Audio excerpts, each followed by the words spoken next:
Sabe aquela música? Tudo o que você sempre quis saber sobre aquela música, mas nunca pôde perguntar. Com Marcos Vica.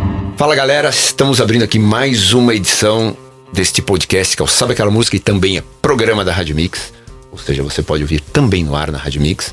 E hoje a gente tem aqui um convidado que já participou uma vez, já teve conosco aqui. A gente falou de uma música muito especial da carreira da banda dele. É um rock, a gente tem um rockstar aqui, Dinho Ouro Preto. Rockstar é bom. Um rockstar, a gente tem um rockstar aqui, não, vamos combinar que estamos com um rockstar. Tem que se olhar no espelho e falar, eu sou um rockstar. Cara, você já fez isso alguma vez? Você já fez esse exercício alguma vez na sua vida, meu? Ah, não. Sim, ainda que... Não, na verdade... Você parou, falei assim, cara, em algum momento, a longa carreira dos 40 anos do Capital Inicial, teve algum momento que você falou assim, cara, eu sou um rockstar. Porque aos olhos de todos, isso não é nenhuma impressão, é uma certeza. Mas como é que isso funciona pra você? Olha, eu acho que você... em alguma medida é um personagem, sabe? Entendi. Assim, as pessoas... O que... Eu imagino que o que acontece no palco, ou nas sessões de fotos, ou vídeo, quando é produzido o material visual de uma banda, aquilo não é necessariamente exatamente como você é, sabe? Ninguém é tão exibicionista assim, sabe? Entendi. Eu acho que parte disso é um exagero, hipérbole, sabe? Assim, eu tenho uma vida muito mais modesta, sabe? Muito mais calma. Eu gosto de ficar em casa, eu gosto de ler, eu gosto de ficar com minha mulher, meus filhos, eu gosto disso, sabe? E gosto de ir pro sítio, sabe? Eu gosto de coisas assim.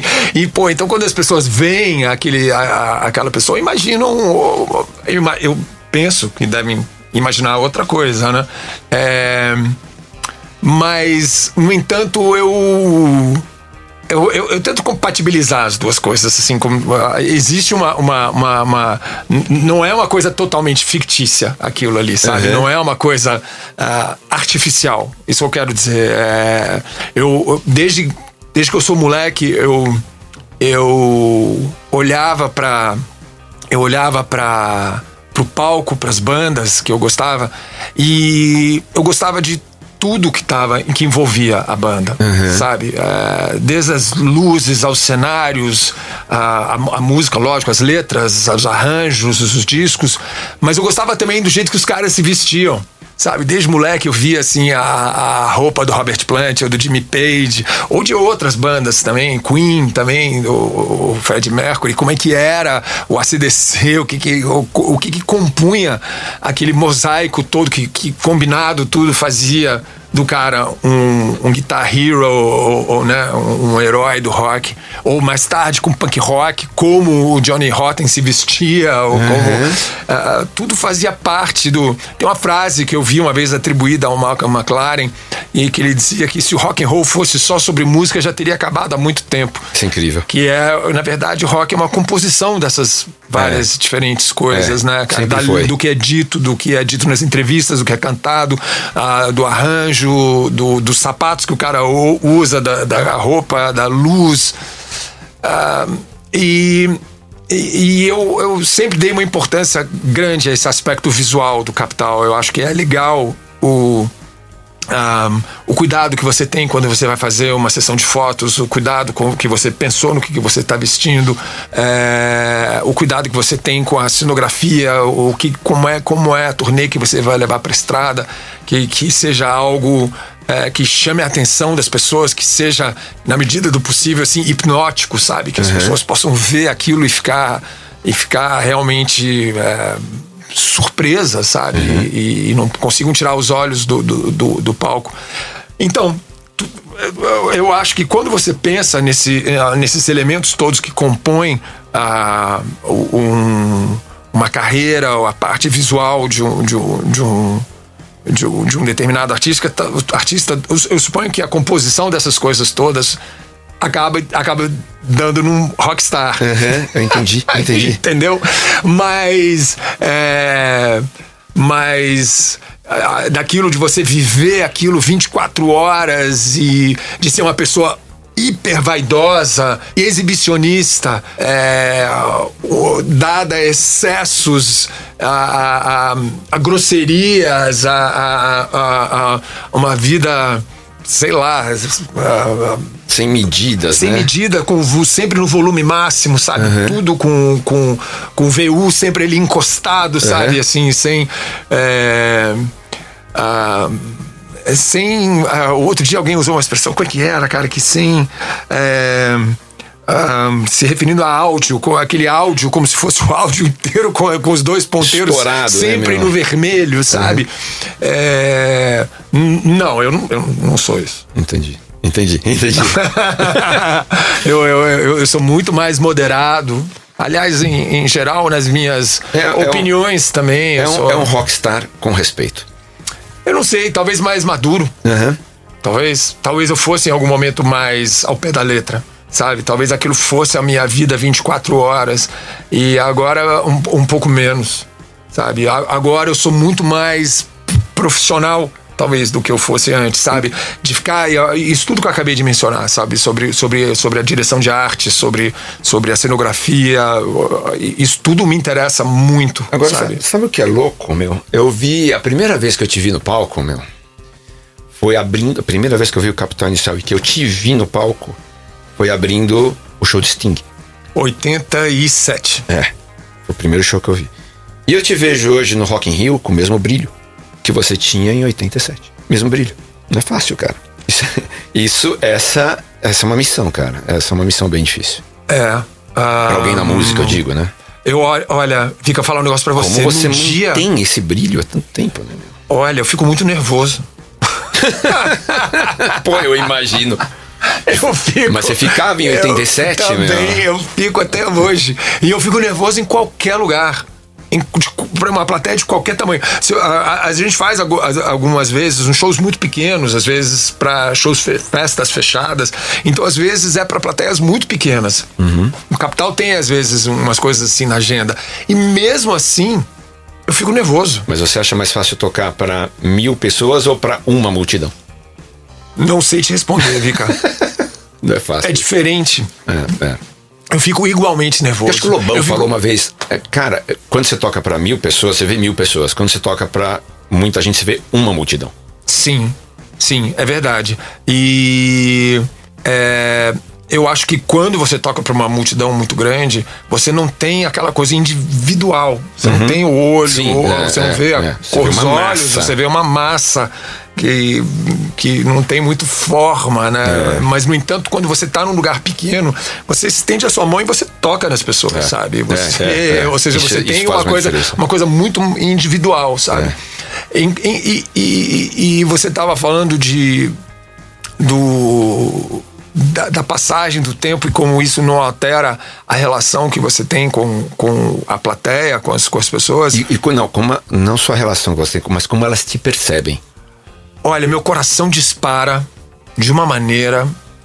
Eu levo um tempo, só lá, depois, sei lá, a terceira ou quarta música, eu vou me acalmando.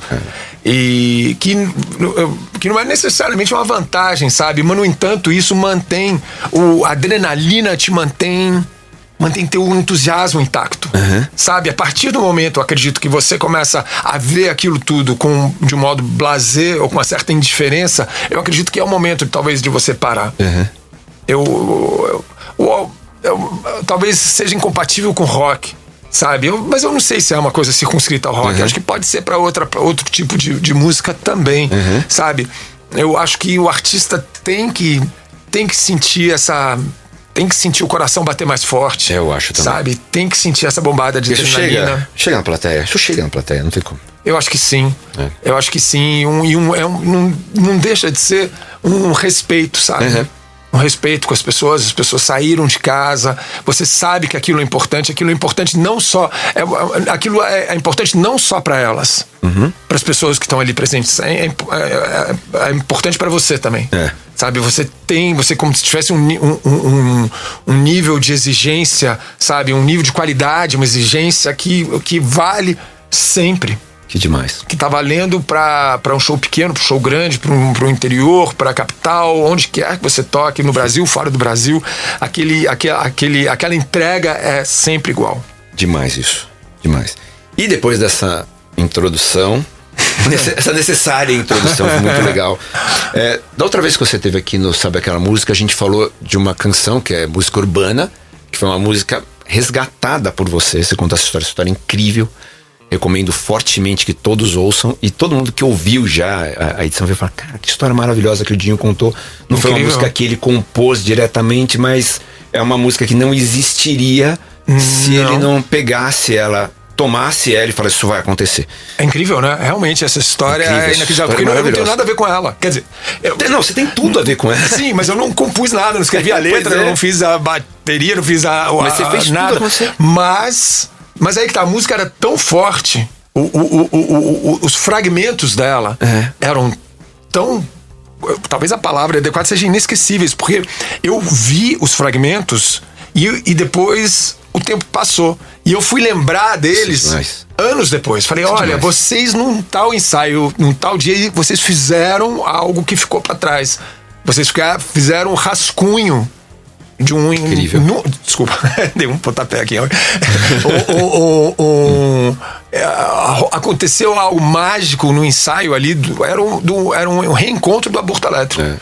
E tinha sido esquecido por eles. Foi demais. Essa história é incrível, essa história é demais.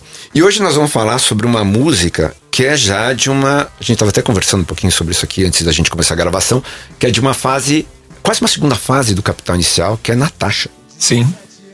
Como que você lembra do início? Vocês iam gravar o acústico MTV, e é uma música que nasceu no formato acústico, né? Sim. Pra todo mundo, né? Sim. Como é que foi ali o início da criação de Natasha para aquele projeto acústico? Vocês falaram, não, preciso trazer uma inédita, a música entrou meio que no final do... Olha, se eu te contar, você não vai acreditar. Sim. Foi inacreditável. A criação dela foi...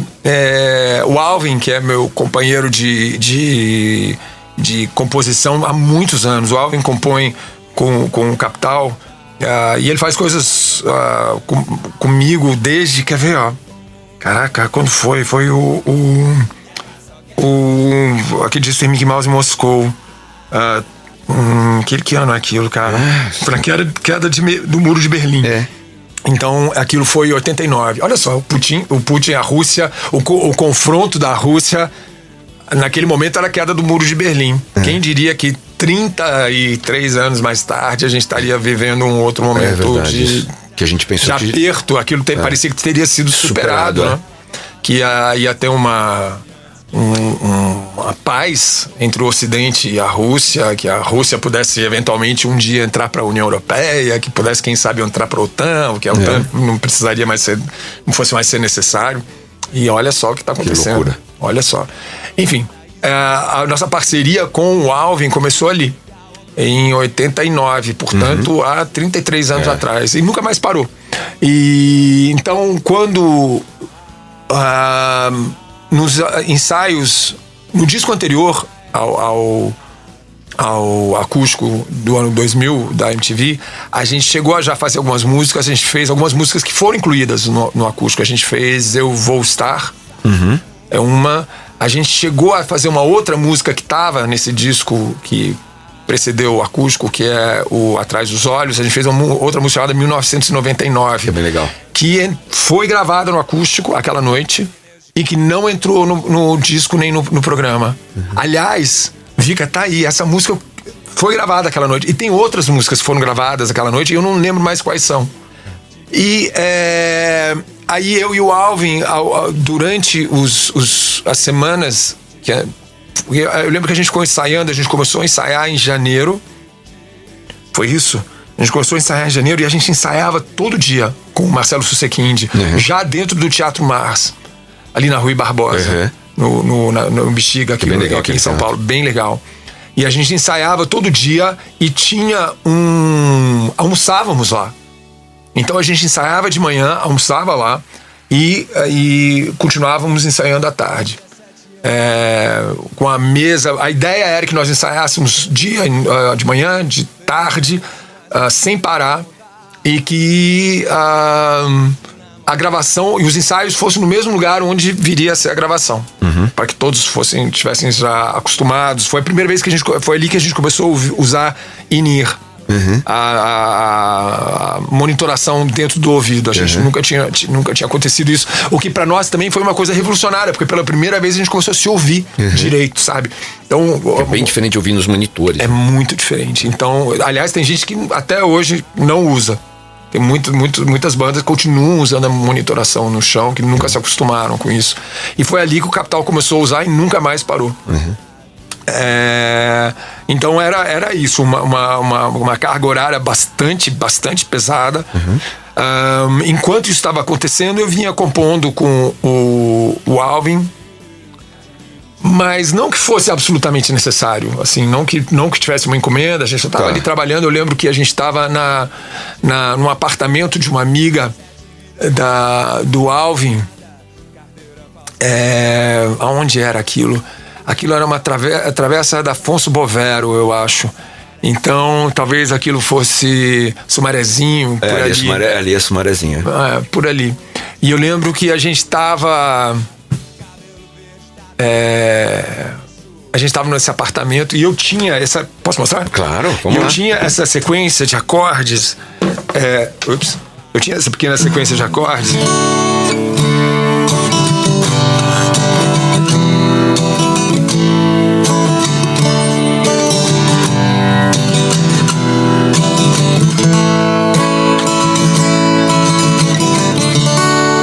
E eu não lembro exatamente aonde tinha surgido esse eu lembro que a gente tinha ido fazer um negócio, uma escola de inglês. Tá. E aí o Capital ia passar assunto separado. A gente tinha ido fazer alguma bobagem na escola de inglês, alguma promoção. Eu não lembro mais o que era. E foi daí que surgiu essa... E eu tava só passando som, assim, a gente tava... E aí veio esse Ré, Sol, Mi, Lá. E eu falei, vou guardar isso pra um dia. E... Aí o Alvin tava... A gente tava nessa casa dessa amiga do Alvin. E... Aí surgiu a ideia. Vamos fazer um... Aí eu mostrei pro Alvin a sequência de acordes. Aí falou, vamos fazer algo...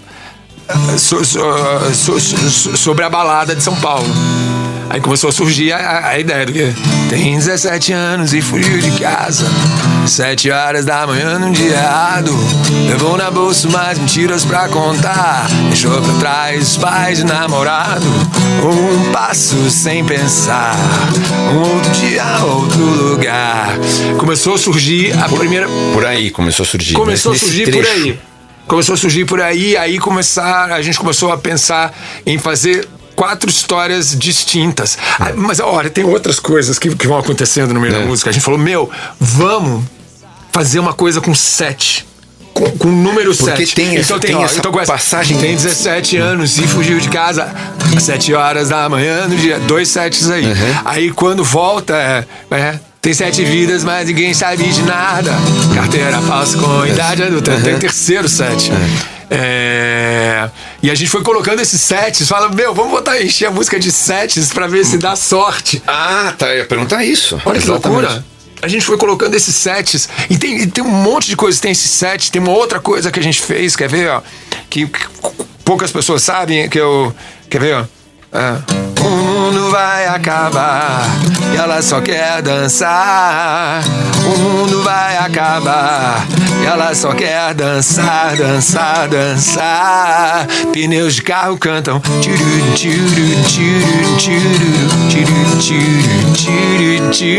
Isso aí é And the Color Girls go. Isso aí é Lou Reed. Take a walk on the wild side. Que é demais, que é demais. É um grande clássico. E é uma citação a Lou Reed, sabe? Assim, de fã que a gente sabe? De Lou Reed. E isso ninguém nunca se ligou. Nunca alguém falou, ok, não é igualzinho. The Color Girls go a gente falou, e as pneus de carro cantam. Ok, dá pra... É difícil identificar. Mas tem isso. Então, tem essas pequenas coisas escondidas, quase como se fosse uns easter eggs ali, umas coisas meio... Olha, como se fosse um quadro com as coisas escondidas, sabe? O número 7, o Lou Reed, tem pequenas pérolas escondidas dentro da canção, sabe? E a gente ficou lembrando de pessoas. Eu lembro que eu tinha passado por uma fase clubber, eu tinha frequentado muito a noite de São Paulo. Eu lembro dessa sua fase. E eu tava, assim, foi justamente quando eu tava fora do Capital. Eu lembro. E a gente, foi uma época que eu não sinto muito, quer dizer, eu fiz grandes amigos ali, eu tenho amigos até hoje daquela fase, mas foi uma época que eu me afastei um pouco do rock. Eu comecei a ouvir um outro tipo de rock, eu comecei a ouvir Prodigy, eu achava que aquele era o caminho. Que realmente foi impactante, cara. Foi. O Prodigy... Eu lembro a primeira vez que eu vi Prodigy. Fat of the Land. Putz, cara. Mas é anterior ao Fat of the Land, cara. O disco que vem antes foi... Eu não me lembro nem o nome do disco, cara, mas... eu lembro que a gente tava no clube à noite, começou a tocar aquilo. Eu falei, que isso? E aquilo que é Chemical Brothers, cara. Chemical Brothers e Prodigy, cara. Falei, mas aquilo tava orientando... E aí tinham várias outras bandas, eu lembro, cara. E foi na época que eu conheci a Maria. Minha mulher. Minha mulher até hoje. Eu acho incrível que ela pode ter visto em mim aquilo que eu viria a ser, sabe? Incrível, porque... E essa fase clubber, ela te mostrou várias facetas do personagem que é a Natasha. Sim, aí quando a gente... Porque aí, olha, então você vem... Tem 17 anos e fugiu de casa às 7 horas da manhã num dia errado. Levou no bolso umas mentiras pra contar. Deixou pra trás os pais e o namorado. Um passo sem pensar, outro dia um outro lugar. Tem cabelo verde, tatuagem no pescoço, um rosto novo, um corpo feito pro pecado. A vida é belo, paraíso um comprimido. Qualquer balaco ilegal proibido. Um passo sem pensar, outro dia outro lugar. Cada uma dessas é uma pessoa diferente. E aí a gente ficava lembrando das pessoas, das situações, dos personagens que eu tinha conhecido, por mais implausível que pudesse soar, sabe, das situações surreais que eu tinha vivido ao longo daqueles anos. Eu ia descrevendo, e o Alvin, que é um talento e único, singular, sabe? Ele ia botando as palavras em ordem. E tem as rimas, né? Eu tô aqui, obviamente que eu tô com a letra pra não correr nenhum risco. Mas você tem lá, né, o garrafas e cigarros, que depois vem diversão, roubava carros. Sim. Né? Você tem essas a saia de borracha. Saia de borracha. As rimas são idade adulterada, que depois você vem, né, o vento sopra quando ela morde, e depois você antes que acorde. Você tem todas essas rimas. Nossa, que funcionaram super bem, né? Sim, Qual é que é a segunda? Você tá com a segunda estrofe com essa? Carteira falsa com idade adulterada. Carteira falsa com idade adulterada. O vento sopra. O vento sopra. Não é isso. É isso? Enquanto ela morde, desaparece antes que alguém... Nossa, olha os dois lesados. Não consegue lembrar da letra da própria música. Pois é. Aí tá, então a música foi adiante, foi feita. E aí lá pelas tantas, o ensaio, enquanto isso, o ensaio tá rolando do acústico. E a gente vai, eu não lembro mais quantas músicas são, se são 13, 14 músicas no acústico. A gente ensaia. Acabaram de me entregar a letra aqui, né? Pelo caminho, garrafas e cigarros. Sem amanhã, por diversão, roubava carros. Era Ana Paula, agora é Natasha. Usa salto 15 e saia de borracha. Um passo sem pensar, outro dia, outro lugar. Aí o outro... eu acho as rimas geniais. As rimas dessa música são Natasha incríveis, com borracha. Não, e que funcionam tão bem. Tem 7 vidas, mas ninguém sabe de nada. Carteira falsa com idade adulterada. O vento sopra enquanto ela morde. Desaparece antes que alguém acorde. Um passo sem pensar, outro dia, outro lugar. O mundo vai acabar e ela só quer dançar. Aí a gente fez a música, eu e o Alvin. Os ensaios, enquanto isso, concomitantemente estavam continuando. Não pararam nunca. Nunca pararam. Aí a gente chega ao formato desejado do acústico. E eu, a menos que a minha memória esteja falhando, eu acho que dias antes. Dias, para não falar dia, não foi no mesmo, não foi de um dia para o outro. Poucos dias antes. O Susequinde, o produtor do disco, chega e fala: e aí? Vamos fechar aqui, essas são as músicas, esse é o show, é assim que vai ser, esse é o começo, esse é o meio, esse é o fim. Todos de acordo? Todos de acordo? Sim. Alguém tem alguma coisa? E aí eu lembro que eu e o Fê levantamos a mão, e o Fê mostrou o rascunho que ele tinha, ninguém sentiu muita firmeza, e eu peguei o violão e falei: olha, eu tenho essa ideia aqui, ó. Mostrei.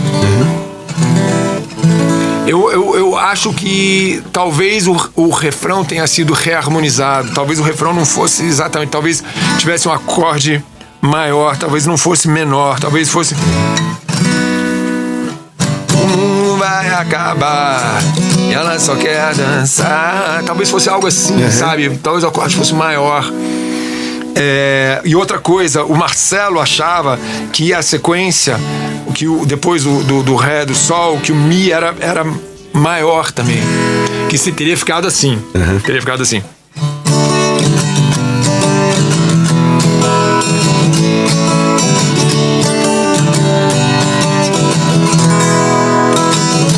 Pra melodia, teria feito o seguinte efeito, ó.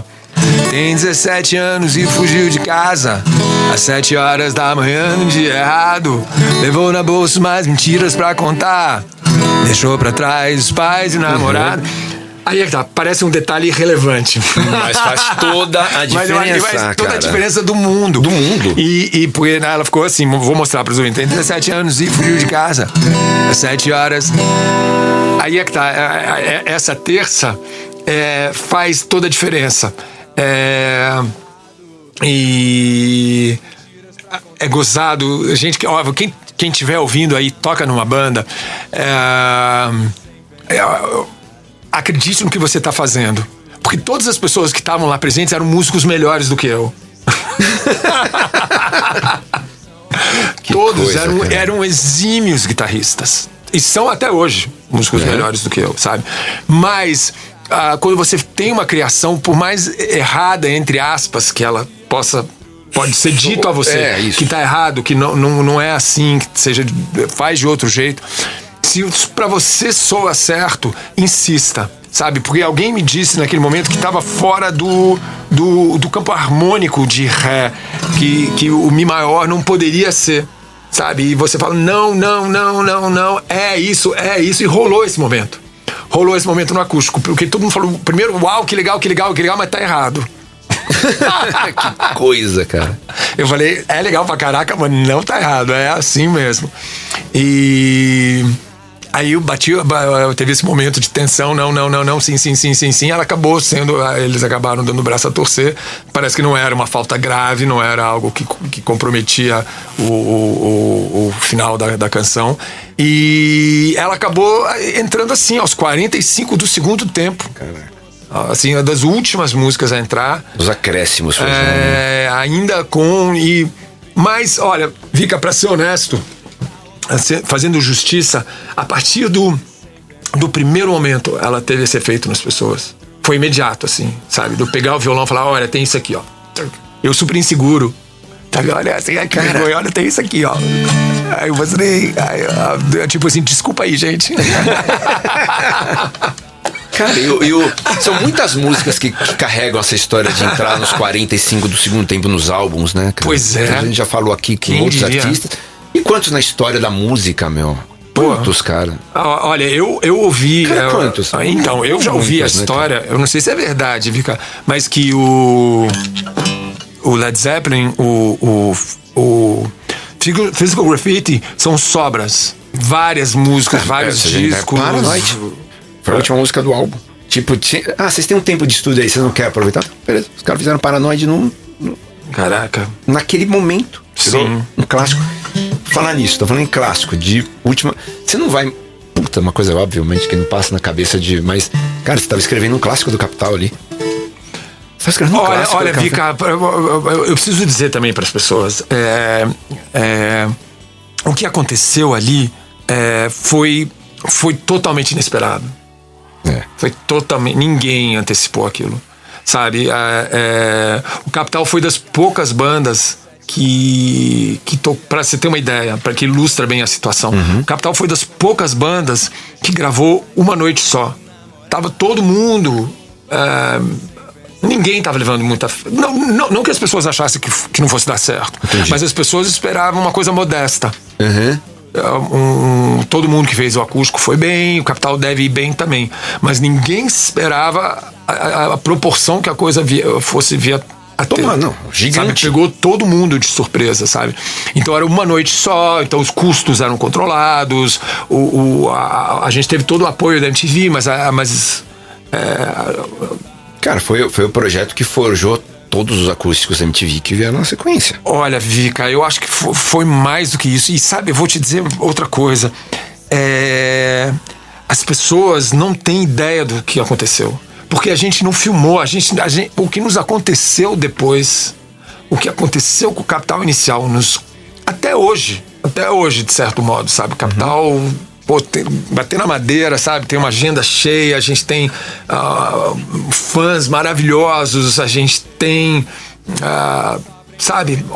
Eu não sei como agradecer, sabe? Como demonstrar minha gratidão mais, sabe? Do que talvez subir no palco com respeito toda vez, sabe? Sempre tá ali você deixando muito claro que aquilo é muito importante pra você, sabe? Mas aquilo foi tão grande, que o Capital começou a quebrar os recordes de todos os lugares. E os recordes ficaram de pé durante anos. E os recordes da música, dos músicos populares, não do rock brasileiro, dos sertanejos.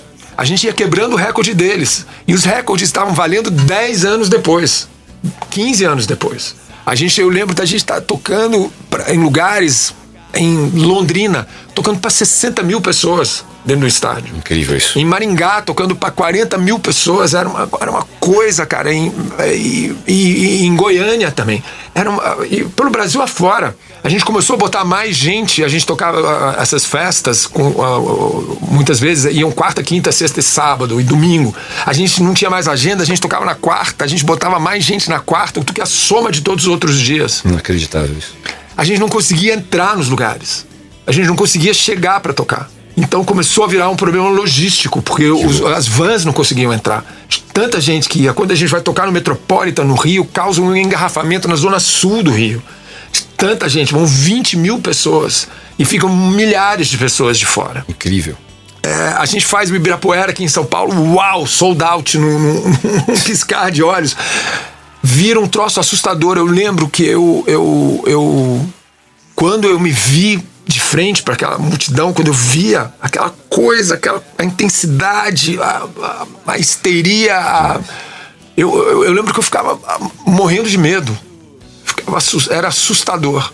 Você falava, caraca, eu não tô crendo que isso tá me acontecendo, cara. E a gente não filmou. A gente não tem nenhuma imagem. A gente tava tão estupefato pelo que estava acontecendo, cara. A gente estava tão desacreditando daquilo. A gente estava tão ocupado. A gente teve um ano aí que deve ter sido 2002, 2001, 2002, que a gente deu 250 shows. Nossa. Era tocar quase todo dia. A gente tocava acho que quarta, quinta, sexta, sábado e domingo. Parava 2 dias por semana.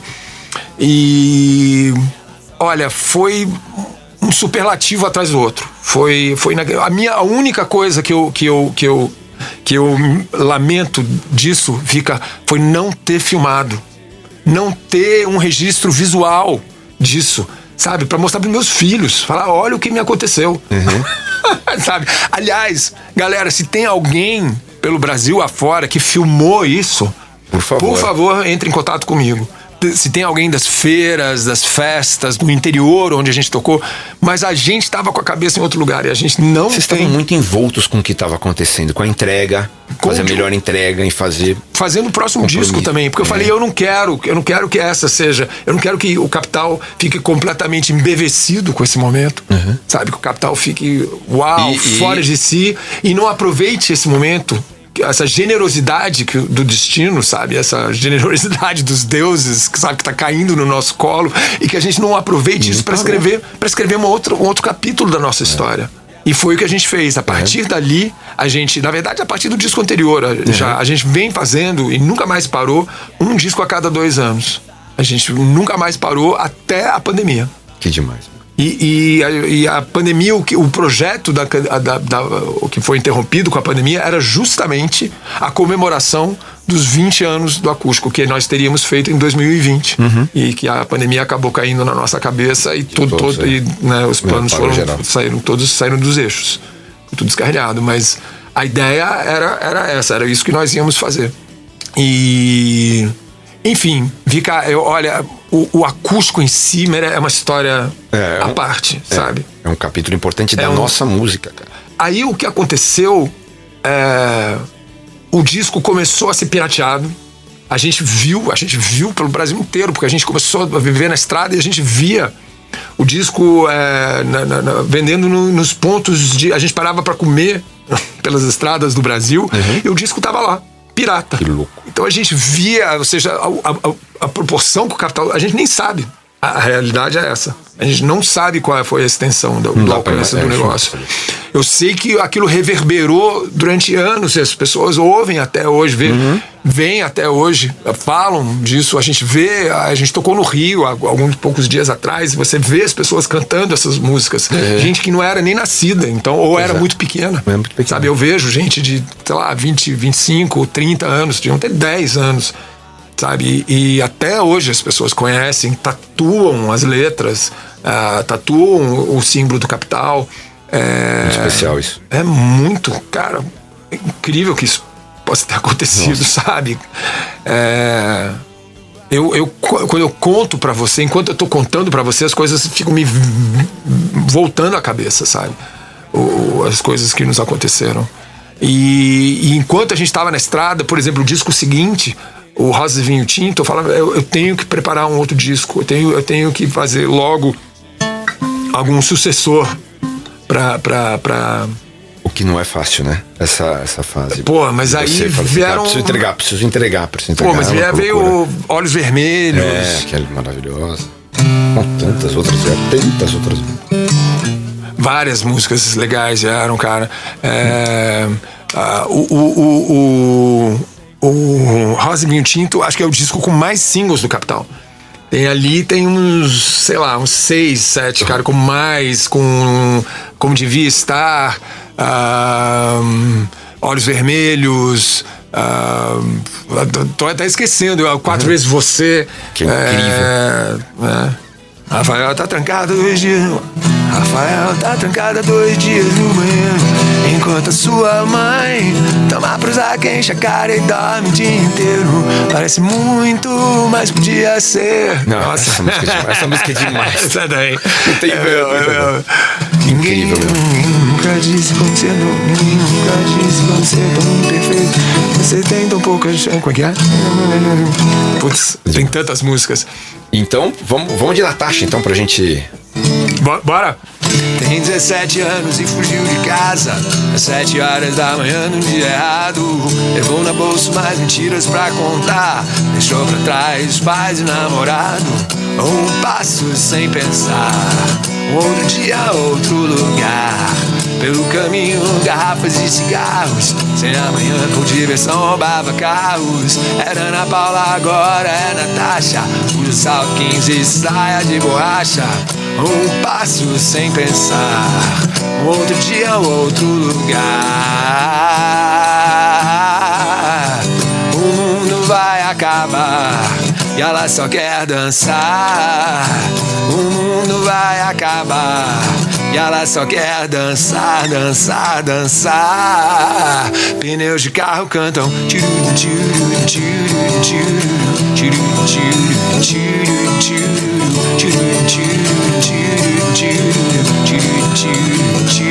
tiro. Tem 7 vidas, mas ninguém sabe de nada. Carteira falsa com idade adulterada. O vento sopra enquanto ela morde. Desaparece antes que alguém acorde. Um passo sem pensar, um outro dia, outro lugar. Cabelo verde, tatuagem no pescoço, um rosto novo, corpo feito pro pecado. A vida é belo, paraíso, um comprimido, qualquer balaco ilegal proibido. Um passo sem pensar, um outro dia, outro lugar. O mundo vai acabar e ela só quer dançar. O mundo vai acabar e ela só quer dançar, dançar, dançar. Pneus de carro cantam tiru, tiru, tiru, tiru, tiru, tiru, tiru, tiru, tiru, tiru, tiru, tiru, tiru, tiru, tiru.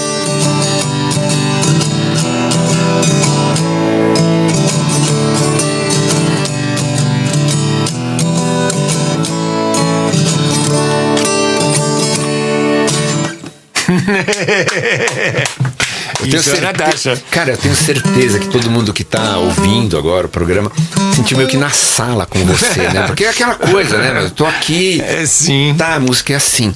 Eu acho isso incrível, é uma oportunidade muito especial da gente falar e ouvir, enfim, uma música que se tornou um clássico do Capital Inicial, um clássico, né? E não é fácil quando você escrever um clássico depois de tantos anos de carreira. Não é fácil. É uma missão. Quer ver quantos? 17 anos. Então, Nossa. Cara, depois de 17 anos de carreira. 17 anos de vida. Olha só isso. 17 anos de carreira aí. Escreveu um clássico, cara. Então Olha, tem mais esse 17, hein? Ou mais um 17. Mais um 7. Olha, Nesse tinha passado batido, hein?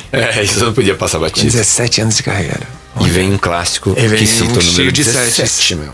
Tem muita simbologia aí, Dinho. Essa tinha passado até, eu não tinha me ligado. Que prazer a gente ouvir a história de Natasha, cara. Só uma curiosidade pra gente fechar. O nome Natasha. Cara, o nome é Natasha? Foi tipo por acaso ou Natasha. Vocês acharam que Natasha representa tudo isso, cara? Não existe a Natasha. A Natasha é um nome imaginário, mas a gente achava que era um nome perfeito para um desses seres da noite. Meio vampiro, sabe? Uma coisa que me remete meio...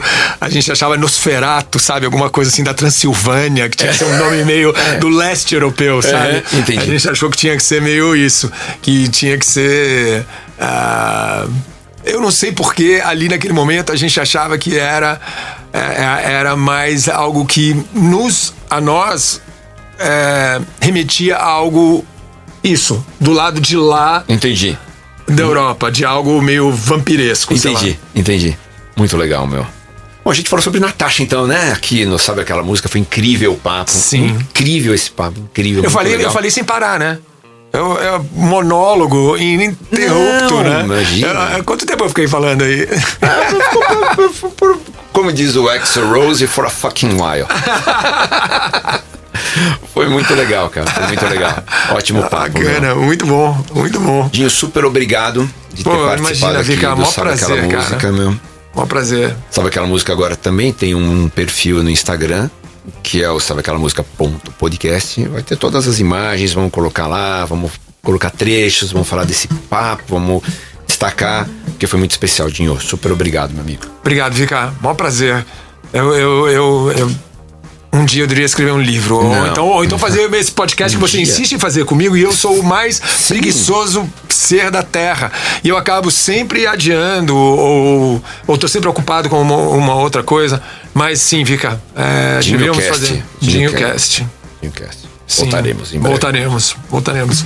Super obrigado, meu amigo. Voltaremos também em breve com o Dinho contando mais uma história de mais um clássico do Capitão. Isso aí já tá comprometido e a música será Não Olhe Pra Trás. O que você acha? Bora. Eu não sei se a história dela é tão apetitosa quanto... Mas é um grande sucesso. É uma grande também. História também. Vamos falar dessa música. Eu tenho algumas curiosidades. Então em breve voltaremos com Não Olhe Pra Trás. Tá legal. Bora lá. Sabe Aquela Música? Fica por aqui. Valeu pra todo mundo. Um beijo, um abraço e nos vemos em breve. Valeu, Dinho. Valeu, Vika. Abraço aí, boas vibrações pra todo mundo que teve a paciência de ouvir até o fim. Que adoraram ouvir até o fim. Valeu, galera. Boas vibes pra vocês. Valeu, até. Você ouviu Sabe Aquela Música?